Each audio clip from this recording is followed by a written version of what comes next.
కాకినాడ మాజీ municipal chairman Jyothula Sitarama Murthy Kakinada నగర అభివృద్ధిలో కీలక పాత్రను పోషించారని వక్తలు పేర్కొన్నారు. కాకినాడ శాంతినగర్లో గల శ్రీరామకృష్ణ సేవా సమితిలో మాజీ మున్సిపల్ చైర్మన్ జ్యోతుల సీతారామమూర్తి సంతాప సభ జరిగింది. శ్రీరామకృష్ణ సేవా సమితి అధ్యక్షులు విఎల్ గాంధీ అధ్యక్షత వహించగా రిటైర్డ్ మేజర్ జేఎస్వి ప్రసాద్ ముఖ్య అతిథిగా పాల్గొని జ్యోతుల సీతారామమూర్తి చిత్రపటానికి పుష్పాంజలిని ఘటించి జ్యోతి ప్రజ్వలన చేసి కార్యక్రమాన్ని ప్రారంభించారు. సంతాప సభలో పాల్గొన్న అతిథులు సీతారామమూర్తి చిత్రపటానికి పుష్పాంజలిని ఘటించారు. ఈ కార్యక్రమంలో కరెస్పాండెంట్ కెఎస్ఎన్ శర్మ, సమితి కార్యదర్శి మహాలక్ష్మి, సహాయ కార్యదర్శి Satish, J V Prasad, J Sekhar, J Sundar, Apparao, Vakkalanka Ramakrishna, Viswanatham, Satyanarayana, Kishore, ఇంటి సత్యనారాయణ, ఉపాధ్యాయులు, విద్యార్థులు పాల్గొన్నారు. అలాంటి మహానుభావుడు మనకు తెలుసుకున్నాడు అని చెప్పుకోవడానికి మనం ఏనాడో పుణ్యం చేసుకుంటాం.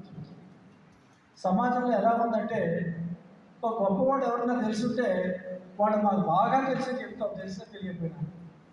అదే ఒక పేదవాడు కానీ కొంచెం పరిస్థితులు బాగా లేకపోతే వాళ్ళకే మాకు సంబంధం లేదండి, నేను ఎప్పుడు చూడలేదండి, ఎప్పుడు వినలేదంట.